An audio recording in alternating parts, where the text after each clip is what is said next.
Okay, so 42 people have joined. What we'll be doing today is we'll be completing the lecture first, and then we will take up questions. Questions will be two ways. One, some people have asked me questions from the last year because you have not passed last year. तो पिछले साल का भी थोड़ा सा revise हो जाएगा, and this chapter is anyway related to last year, तो वो एक रिवाइज हो जाएगा. प्लस द सेकेंड इज, पिछले बार मेरा ईयरफोन शायद ख़राब था, तो किसी किसी को क्वेश्चन पूछने थे जो मुझे सुनाई नहीं दिए थे और मैं बड़बड़ करता चला गया. तो we will take that questions also. We'll use this seminar because this is your probably second seminar. I am not giving you any assignment, but from here on in seminars we will give assignments.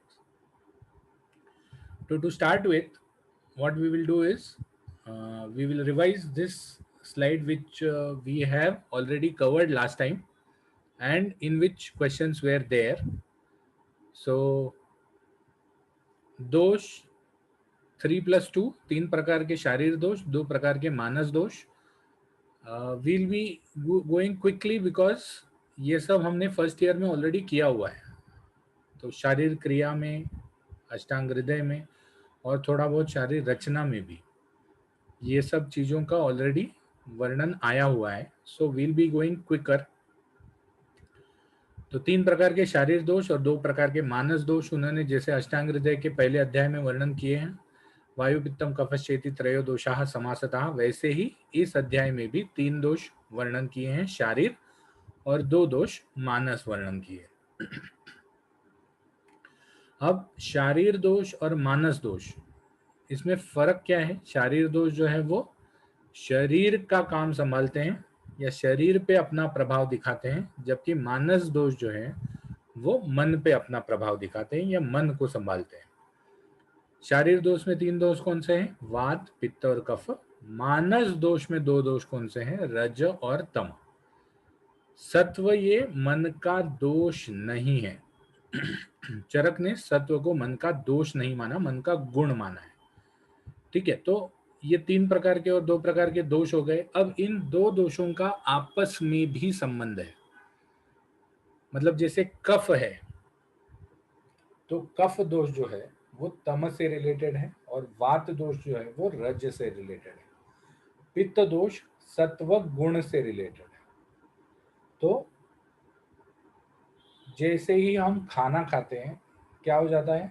हमको बहुत आलस आता है. क्यों आलस आता है? क्योंकि खाने के बाद कफ दोष बढ़ता है और कफ दोष बढ़ने से तम दोष बढ़ता है. तो इसीलिए नींद आती है. बहुत सारा मीठा खा लिया, जो मेरे फेवरेट हैं रसगुल्ले गुलाब जाम, अगर वो खा लिए तो नींद आ जाती है, क्योंकि कफ वृद्धि से तम वृद्धि भी होती है. जैसे रात को हमने पिछले साल सीखा था कि ते वयो अहोरात्रि भुक्तानाम ते अंत मध्य आदिगा क्रमात्. तो रात के शुरुआत में कफ दोष बढ़ जाता है और इसीलिए रात के शुरुआत में तम दोष बढ़ के भी नींद आती है. बच्चों में कफ दोष प्राधान्य रहता है. इसीलिए बच्चे जो हैं वो एडल्ट से ज्यादा सोते हैं. तो इन दोषों का भी एक दूसरे से संबंध है, शारीर दोषों का और मानस दोषों का. ठीक है, तो ये हो गया शारीर दोष. फिर उन्होंने शारीर दोषों के गुण बताए हैं जो भी हमने फर्स्ट ईयर में सीख लिए हैं. जैसे खर है या रुक्ष है, तत्र रुक्ष लघु शीत खर सूक्ष्मश्चलो नीलाह. तो अनिल मतलब वात के जो गुण हैं वो उन्होंने यहाँ बताए हैं, पित्त के गुण यहाँ बताए हैं, कफ के गुण यहाँ बताए हैं. साथ ही साथ क्या बताया है? विपरीत गुण से इनका प्रशमन होता है, ये भी बताया है.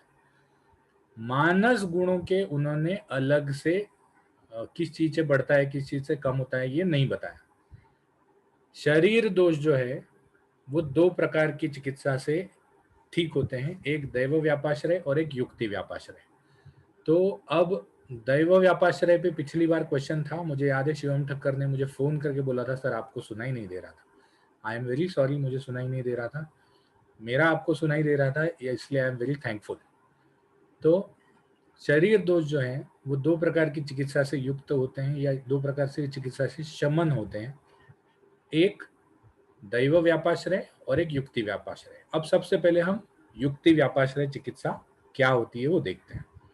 युक्ति व्यापाश्रय चिकित्सा का भी मैंने पिछली बार उदाहरण दे दिया था कि युक्ति व्यापाश्रय चिकित्सा जो है वो कौन सा दोष कौन से गुणों से बढ़ा हुआ है, उसके विपरीत दोष का, उसके विपरीत गुण का सेवन कराना, ये युक्ति व्यापाश्रय चिकित्सा है। बहुत ही सिंपल वर्ड्स में, जैसे हम बाहर से आए, पिछली बार मैंने आम्ल पित्त का उदाहरण दे दिया था, पित्त के प्रकोप का, तो अब मैं थोड़ा दूसरा उदाहरण देता हूँ।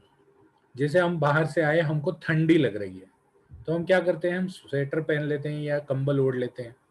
ये युक्ति व्यापाश्रय चिकित्सा है। युक्ति व्यापाश्रय चिकित्सा भी दो प्रकार की होती है, द्रव्य और अद्रव्य।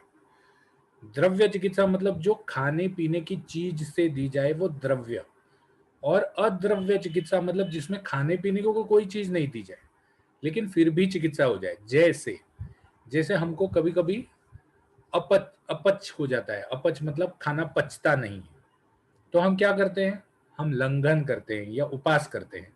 इसमें तो कुछ हम खाने पीने की चीज नहीं देते, लेकिन फिर भी हमारा जो अपच है वो दूर हो जाता है। तो ये अद्रव्य चिकित्सा है जिसमें हम शरीर के अंदर कुछ भी खाने पीने की चीज नहीं डालते। जबकि अगर हमने अपच के लिए हाजमोला खा ली, या चित्रकादि वटी खा ली, या हिंगवाष्टक चूर्ण खा लिया, तो वो युक्ति व्यापाश्रय चिकित्सा में द्रव्य चिकित्सा, चीज एक ही है। अगर आपने लंघन कर दिया तब भी आपने आपका उष्ण अग्नि को कुछ दिया नहीं, अग्नि बढ़ गया, उसने जो भी बचा हुआ खाना है उसको पचा लिया, तो वो उष्ण गुण से ही चिकित्सा है। और जब आप द्रव्य देते हो तो चित्रक हो, हिंगू हो, इनके उष्ण गुण से ही चिकित्सा होती है। तो युक्ति व्यापाश्रय चिकित्सा जो है वो दो प्रकार की होती है, द्रव्य और अद्रव्य। युक्ति व्यापाश्रय और दैव व्यापाश्रय में मेन फर्क क्या है? युक्ति व्यापाश्रय में हम जिस चीज का उपयोग कर रहे हैं उसके गुण हमको पता है। कौन से गुण? भौतिक गुण। भौतिक गुण हमको पता है, गुरुवादी गुण हमको पता है। जबकि दैव व्यापाश्रय चिकित्सा में क्या है? दैव व्यापाश्रय चिकित्सा में जब हम ट्रीटमेंट करते हैं तो हमको उसके गुरुवादी गुण पता नहीं है, हमको उसके गुरुवादी गुण पता नहीं है। तो अब दैव व्यापाश्रय चिकित्सा को देखते हैं, जो आपका लास्ट टाइम का क्वेश्चन था। दैव व्यापाश्रय चिकित्सा ये उन व्याधियों की जाती है जिसमें क्लियर कट हेतु का ज्ञान नहीं होता, क्लियर कट हेतु का ज्ञान नहीं होता, या फिर जिसमें क्या कहते हैं उसको, हेतु का ज्ञान होने के बावजूद दी गई चिकित्सा व्याधि को शमन नहीं करवाती। एक उदाहरण देता हूं, मैं जब सेकेंड ईयर में था, तो सेकेंड ईयर बीएमएस में था, तो हमारे यहाँ एक भावे वर्षईकर वैद्य करके वैद्य होते थे, उनके पास में जाता था। तब क्या होता था, प्लास्टिक व्लास्टिक ज्यादा पॉपुलर नहीं था, तो हम पुड़िया बांध के देते थे पेशेंट को। तो इसीलिए मुझे आयुर्वेद सीखने को भी मिल जाएगा और उनको पुड़ी बांधने में मदद भी हो जाएगी। तो इसीलिए हम लोग दोनों एक दूसरे की जरूरतें निभाते थे। तो पुड़िया बांधते बांधते मैं उनके पास नियरली 1.5 साल था। इन 1.5 सालों में बहुत सारे पेशेंट जो उनके पास आए वो मैंने देखे, वो कैसे ट्रीट करते हैं, नाड़ी परीक्षा कैसे करते हैं, बहुत सारी चीजें देखी। ठीक है, तो एक पेशेंट मुझे याद है जो आया था, जो सर्दी के लिए आया था। सर्दी, छींक आती है, सर्दी है। ओके, तो छींक आती है, सर्दी है, उसको हमने शुरुआत में त्रिफला चूर्ण दिया, उसके बाद संशमनी वटी दे दी, लक्ष्मी विलास रस दे दिया, नाग गुटी तक दे दी, धूमपान करवाया, सब चीजें करवा दी, लेकिन फिर भी उसकी सर्दी नहीं जाए। तो फिर उन्होंने क्या बोला कि उन्होंने बोला कि सर आप एक काम कीजिए, आप आपकी बर्थ डेट, बर्थ टाइम और बर्थ प्लेस दीजिए। ठीक है, तो बर्थ डेट, बर्थ टाइम और बर्थ प्लेस लेके वो उनके कोई पहचान के ज्योतिषी होंगे, उनके पास गए। ज्योतिषी ने कुंडली देखी और उन्होंने कहा कि इसको इंटेस्टाइन में प्रॉब्लम है। ठीक है, उनको उनको कुछ बताया नहीं था उन्होंने कि इनको कहाँ प्रॉब्लम है या क्या तकलीफ है। उनको सिर्फ इतना ही बोला कि इस आदमी को एक हेल्थ प्रॉब्लम है, लेकिन मैं सॉल्व नहीं कर पा रहा, तो आप प्लीज इसकी कुंडली देख के मुझे बता दीजिए। तो कुंडली देख के उन्होंने बोला कि इसके इंटेस्टाइन में प्रॉब्लम है। अब देखने को जाए तो सर्दी जो नाक और अपर रेस्पिरेटरी ट्रैक्ट का चीज है, और इंटेस्टाइन का वैसे सामने सामने तो कुछ संबंध नजर नहीं आता, लेकिन जैसे ही हमने उसको इंटेस्टाइन क्लीन करने के लिए विरेचन दिया, तो उसकी सर्दी चली गई। अब ये अलग बात है कि विरेचन का जो योग्य अयोग्य पुरुष जो बताए हैं, उसमें मतलब सर्दी भी एक बताया है, लेकिन सर्दी तो वैसे बहुत, और सर्दी के लिए कोई विरेचन क्यों देगा। तो दिस इज व्हाट इज दैव व्यापाश्रय चिकित्सा। ओके, दैव व्यापाश्रय चिकित्सा मतलब किसी चीज का गुण नहीं जानते हुए उस चीज की मदद लेके हम चिकित्सा में प्रयोग करते हैं। यहां तक सबको समझ में आया? I will explain corona also, but यहां तक सबको समझ में आया? ओके, अब दैव व्यापाश्रय चिकित्सा और कोरोना का संबंध जो पिछली बार क्वेश्चन था, तो उसके बारे में थोड़ा we will be continuing this meeting again. तो काइंडली अगर डिस्कनेक्ट हो जाए, क्योंकि I don't know how many time we have waited, but right from the time I have started this meeting will be ongoing. तो 40 minutes बाद ये हो जाएगी। We will be taking 2 meetings today. तो we have to complete this अध्याय, आज ये अध्याय कंप्लीट करना है। और कुछ क्वेश्चंस और भी आए थे, मुझे याद है वेदांशी ने पूछा था, तो उस क्वेश्चन को भी आंसर करना है, और शिवम ठक्कर के भी क्वेश्चन को आंसर करना है। साथ ही साथ इस अध्याय से रिलेटेड अगर कोई क्वेश्चन है तो उसको भी आंसर करना है, और हो सके तो आपको आज 10-15 मिनट जल्दी छोड़ देना है। ओके, तो दैव व्यापाश्रय चिकित्सा का ये पॉइंट हो गया। अब दैव व्यापाश्रय चिकित्सा में ऐसे कौन कौन सी चीजें आती हैं जो मदद करें। ठीक है, तो जैसे बलि है, मणि है, मंगल है, होम है, हवन है, जाप है, ये सब दैव व्यापाश्रय चिकित्सा में आती है।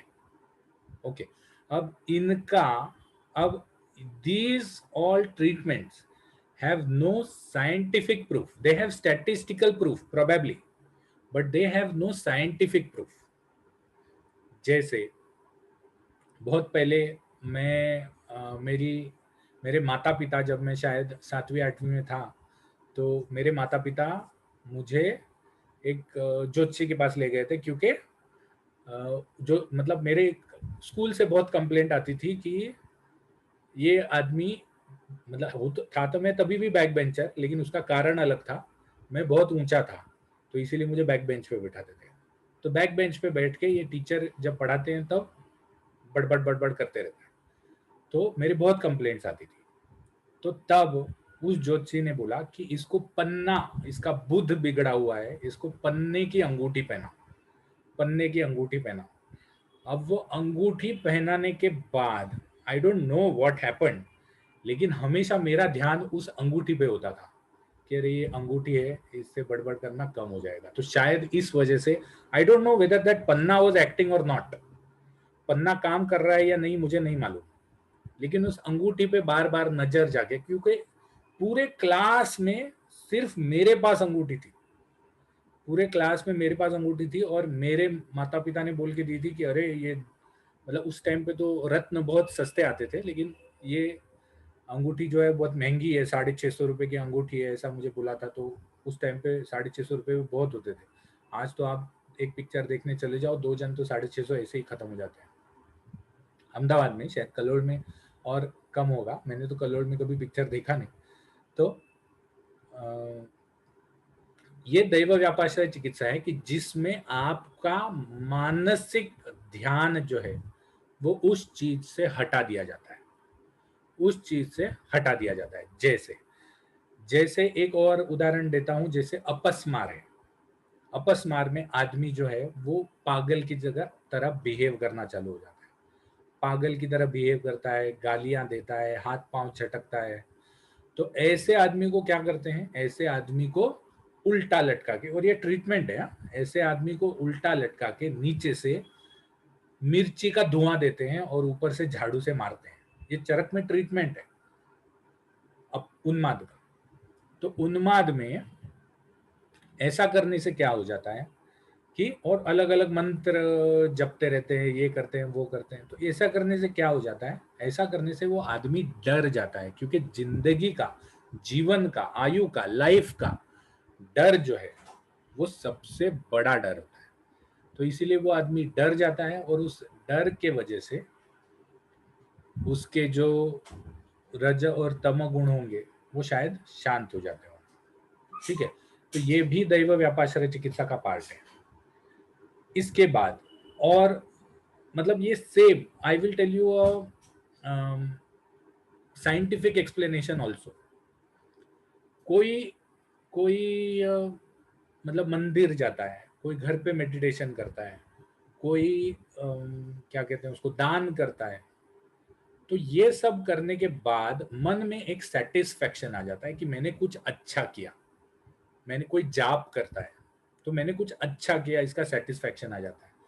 और it has been proved that जब मन में सेटिस्फेक्शन आ जाता है तो एक हार्मोन जो है, जो बढ़ जाता है, which the brain secretes, which is known as the healing hormone. उसका एक नाम भी है, मैं नाम सेरोटोनिन।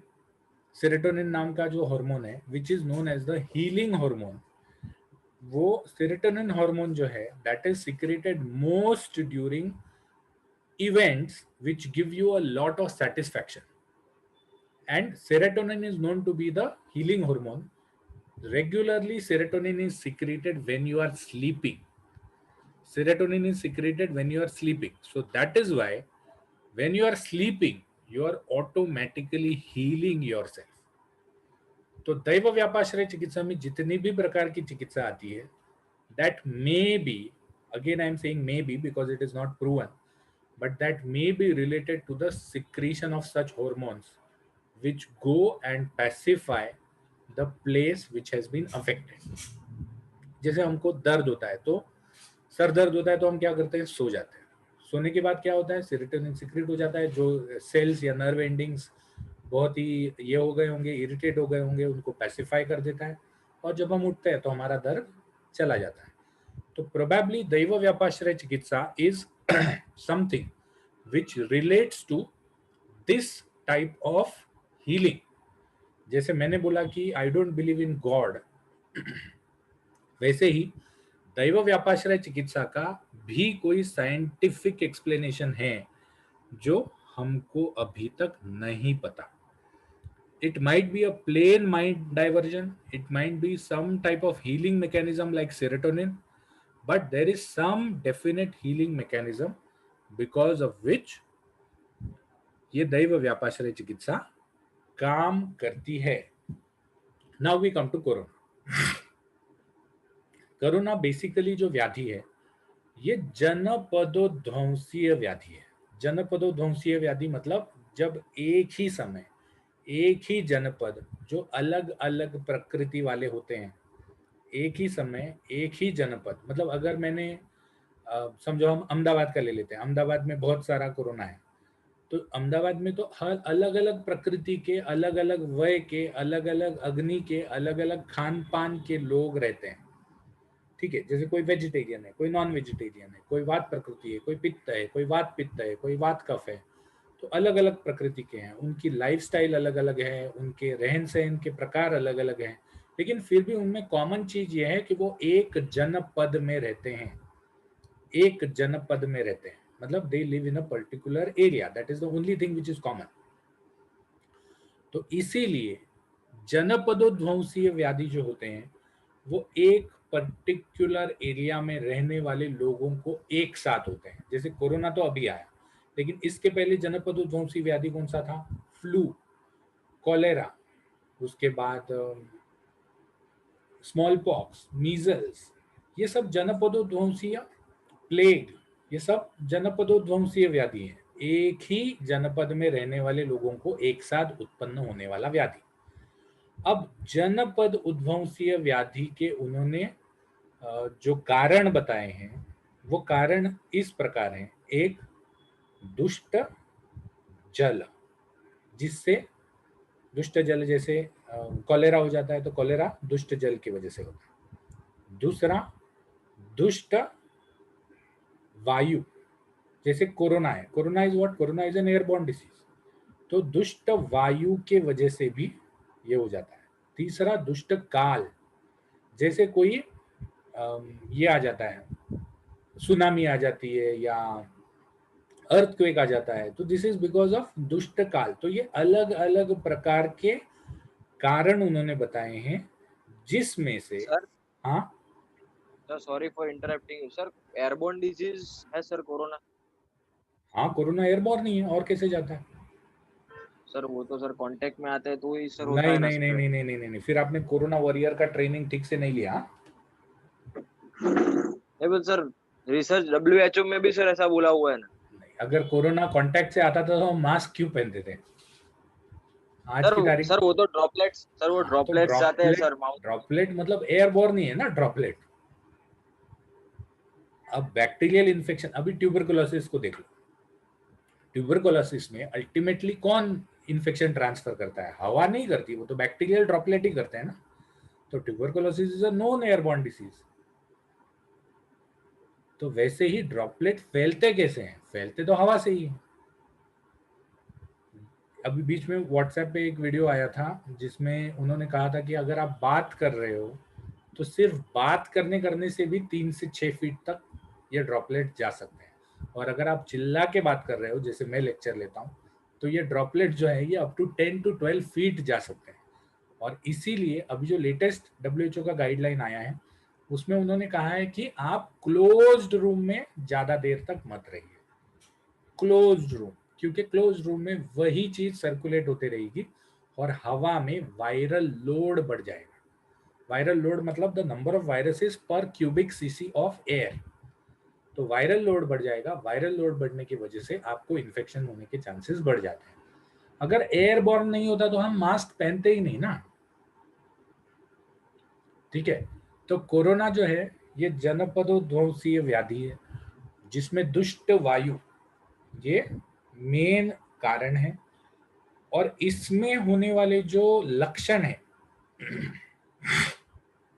इसमें होने वाले जो लक्षण हैं वो वात और कफ, इन दोनों दोषों के हिसाब से या इन दोनों दोषों से रिलेटेड सिम्टम्स हैं। और इसीलिए आयुष मिनिस्ट्री ने जो गाइडलाइन जारी किया है वो गाइडलाइन ये कहता है कि वासा या सीतोपलादी चूर्ण या फिर ऐसी चीजें जो वात और कफ पे, रेस्पिरेटरी सिस्टम पे काम करे, उन चीजों का सेवन करना चाहिए। साथ ही साथ इम्यूनिटी बढ़ाने के लिए अलग अलग प्रकार के गुड़ूची युक्त काढ़े भी बताए हैं उन्होंने। तो ये हो गई उसकी युक्ति व्यापाश्रय चिकित्सा। अब उसके दैव व्यापाश्रय चिकित्सा के बारे में बात करते हैं। दैव व्यापाश्रय चिकित्सा में कोई भी पेशेंट जो है, अगर 10 पेशेंट्स को कोरोना हो गया तो उसमें से सिर्फ 1 या 2 ही सीरियस हो जाते हैं, बाकी सीरियस नहीं होते। उनको होता तो है लेकिन सीरियस नहीं होते। They become corona positive but they don't become serious. उनको एडमिट नहीं करना पड़ता या आईसीयू में, उनको होम क्वारंटाइन में रखा कि भाई आप किसी और को फैलाओ मत, तो that is more than enough for them. तो ये जो इन्फेक्शन होने के बावजूद भी कुछ पेशेंट्स को, मतलब एक ही फैमिली में अगर देखो तो एक एडमिट हो जाता है, बाकी 2 लोगों को कुछ नहीं होता।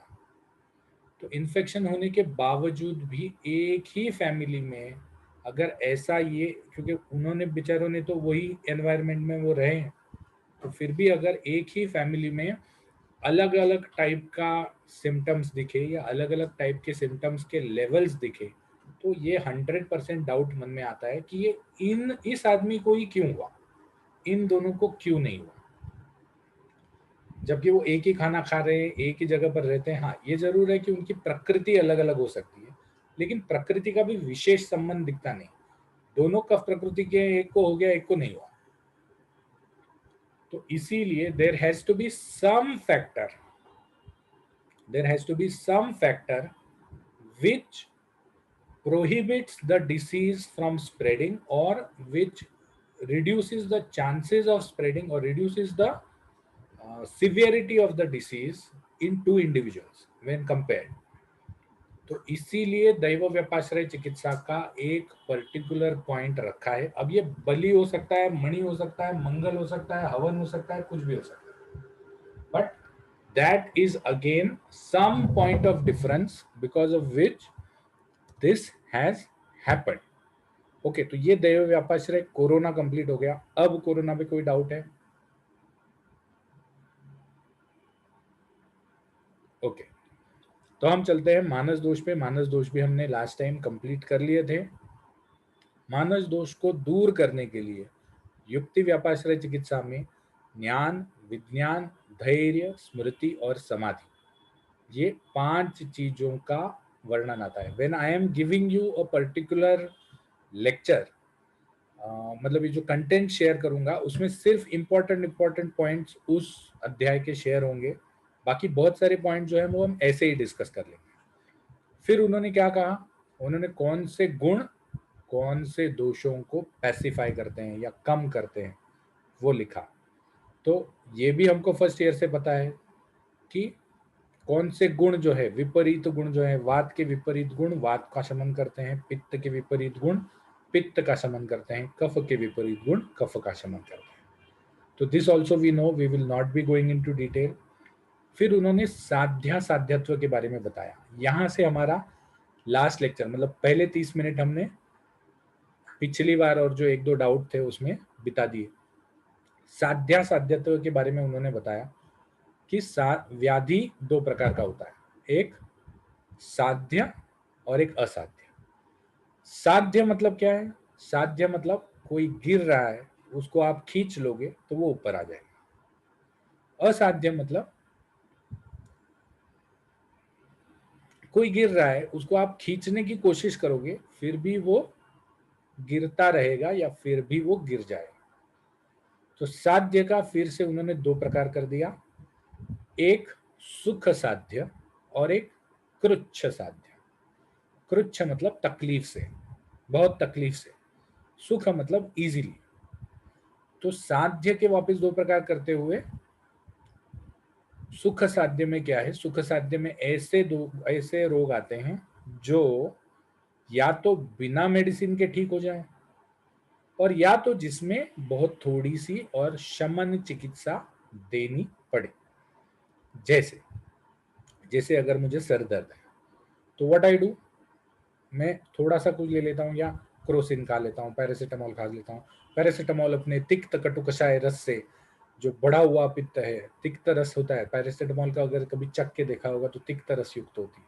तो तिक्त रस से बढ़े हुए पित्त को कम कर देती है, या बढ़े हुए पित्त का शमन कर देती है, और शमन करने से पित्त कम हो जाता है और सर दर्द कम हो जाता है। इसमें बहुत सारा कुछ करने की जरूरत नहीं है, डॉक्टर के पास जाके जाने की जरूरत नहीं, कोई शोधन करने की जरूरत नहीं है। हाँ, लेकिन यही अगर सरदर्द बार बार बार बार हो रहा है, रिपीट हो रहा है, पर्टिकुलर टाइम पे हो रहा है, तब आपको डॉक्टर के पास जाने की जरूरत है। तो सुख साध्य रोग जो वो होते हैं, जो या तो बिना ट्रीटमेंट के चले जाएं, या तो फिर बहुत ही कम ट्रीटमेंट लगे, जैसे हमने सौंठ और वचा को एक साथ मिला लिया, सर के ऊपर लेप लगा दिया, सर दर्द चला गया।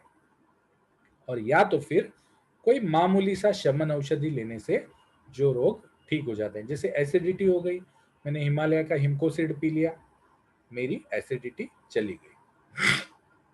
लेकिन यही एसिडिटी अगर मुझे बार बार हो रही है, तो इसका मतलब, एक बार हो गई तो इसका मतलब पित्त उस टाइम के लिए बढ़ा हुआ है, बार बार हो रही है तो इसका मतलब पित्त में प्रकोप है।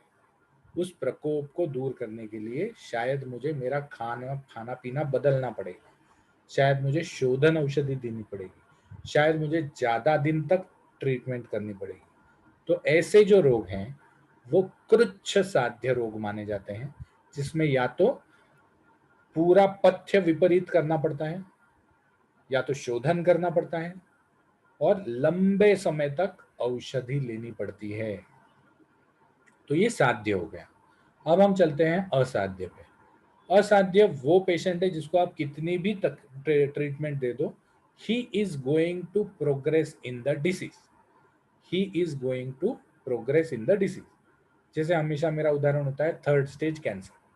तो थर्ड स्टेज कैंसर अगर है, आप उसको कीमो दे दो, ये दे दो, वो दे दो, गुड़ची दे दो, अश्वगंधा दे दो, जो चाहिए दे दो, he is going to progress.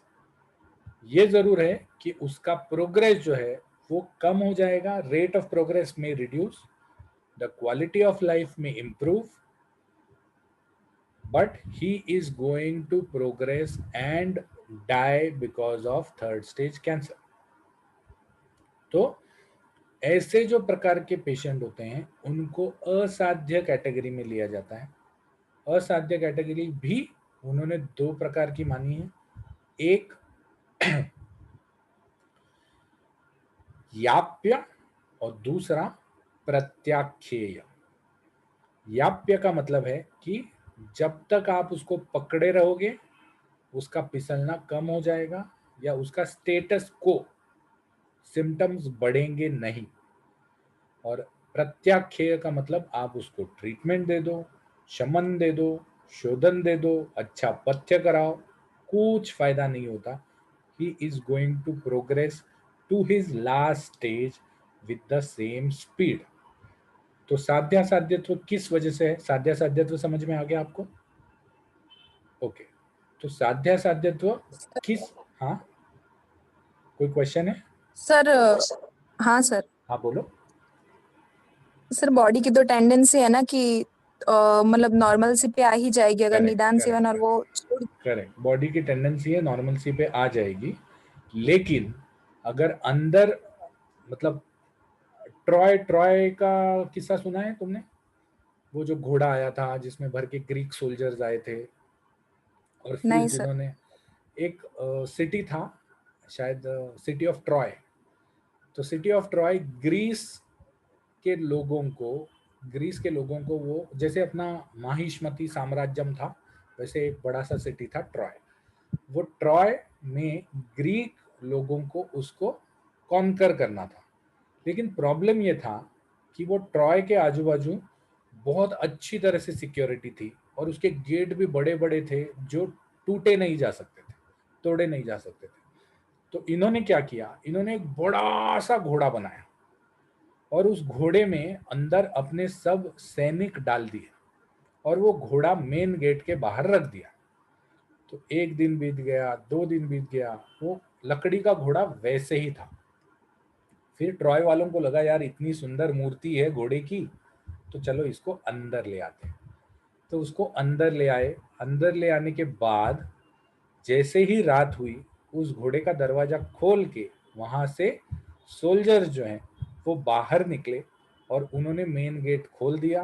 Main gate खोलने के बाद ग्रीस की बाकी सेना अंदर आई, और उन्होंने ट्रॉय के सिटी पे या ट्रॉय के राज्य पे अपना काबू पा लिया। वैसे ही शरीर में है, आपके शरीर की नॉर्मल सी की लिमिट है, नॉर्मल सी की लिमिट है, बात सही है, लेकिन कितनी?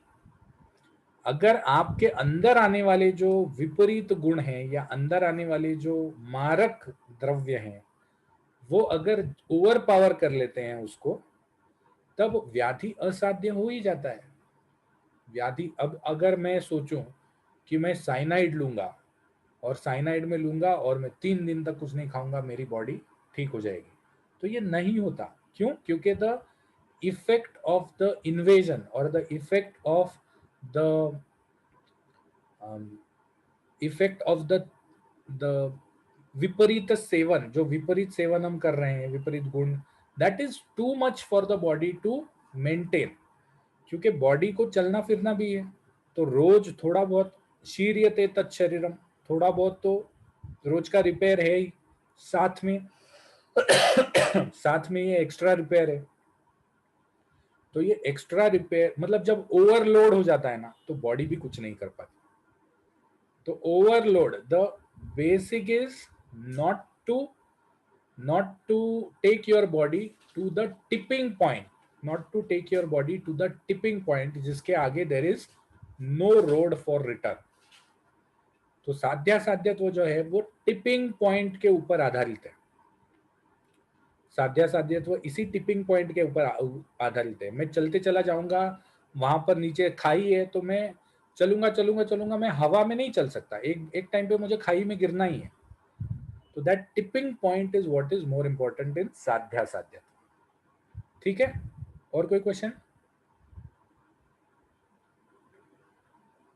ओके, तो because the meeting will end here, what I will do is I will start another meeting